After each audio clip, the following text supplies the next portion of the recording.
আমার বিবেচনায় আমি এই নির্বাচন কমিশনকে এই ধরনের নির্বাচন করার জন্য যোগ্যই মনে করি না। আমার কাছে মনে হয়েছে এটা খুবই আনাড়িভাবে তারা কাজকর্ম করে। তাদের মধ্যে প্রচুর আনাড়িপনা আছে, তাদের মধ্যে প্রচুর অযোগ্যতা আছে, অনভিজ্ঞতা আছে, এবং তারা শেষ পর্যন্ত নির্বাচনটা কিভাবে করবে এটা নিয়ে আমার প্রচুর সন্দেহ আছে। আমি কতগুলি ঘটনা বলি আপনাকে। একজন লোক অনেক দিন ধরে ইংল্যান্ডে থাকেন, উনি ইংল্যান্ডের কোনো একটা দলের একটা বড় নেতা। হঠাৎ করে এসে বললেন যে আমি বাংলাদেশের নাগরিক, আমি ইংল্যান্ডের নাগরিক না। ইংল্যান্ডের নাগরিক না হলে আপনি এত ফ্রিকুয়েন্টলি দেশে আসা যাওয়া করেন, ওখানে এত প্রপার্টি করেছেন, কীভাবে করলেন আপনি? এত বছর তো মনে করেন 3 দশক ধরে সে আছে। 3 দশক ধরে সেখানে কীভাবে আছে? অ্যাসাইলাম নিয়ে আছে। অ্যাসাইলাম নিয়ে থাকলে সেটা আসলে আবার যাইতে পারবে না। বলে কি যে না, আমি তো ওদেরকে মেইল করে দিয়েছি যে আমি আর নাগরিকত্ব ত্যাগ করতে চাই। ইংল্যান্ডের নাগরিকত্ব ত্যাগ করা তো সহজ না। একটা মেইল করলেই ওই মেইলের কপি দেখালেই নাগরিকত্ব ত্যাগ হয়ে যায় না।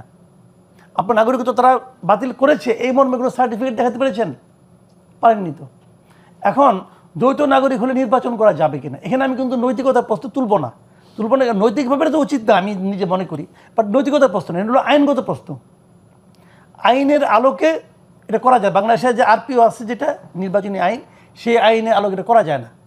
এমন একজন লোকের সঙ্গে কিন্তু আমার দেখা হয়েছে এই ধরনের আজকে থেকে 2 মাস আগে। তাকে আমি জিজ্ঞাসা করি, আপনি ইলেকশন করবেন? আপনি তো ইংল্যান্ডের নাগরিক, আপনি কীভাবে করবেন? আমি তাকে সরাসরি 1 to 1 জিজ্ঞেস করেছি।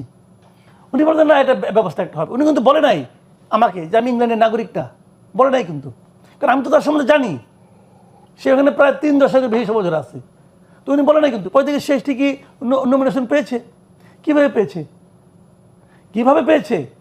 এই প্রশ্নের জবাব ইলেকশন কমিশনকে অবশ্যই দিতে হবে। তো এখন কাগজে পত্রে আপনি দেখাই দিচ্ছেন, বাট বাস্তবতাটা কী আমরা সবাই তো জানি। তো এখন এই বিষয়গুলো কিন্তু মানুষের মধ্যে সন্দেহ তৈরি করে। সন্দেহ কিন্তু খুব মারাত্মক বিষয়। কী সন্দেহ তৈরি করেছে? এই যে নির্বাচন কমিশন হয়তো তার ক্ষমতার কাছে, অর্থের কাছে নতজানু হয়েছে, এই জন্য তারা করেছে, বৈধ করেছে। আমি যতটুকু শুনেছি ওই নাকি বলছে আমি মেল করে দিয়েছি, আমি আর নাগরিক থাকতে চাই না, হয়ে গেল। এরকম ঘটনা তো আগেও ঘটছে, আগের আমলেও অনেক দেখছি এরকম হয়েছে।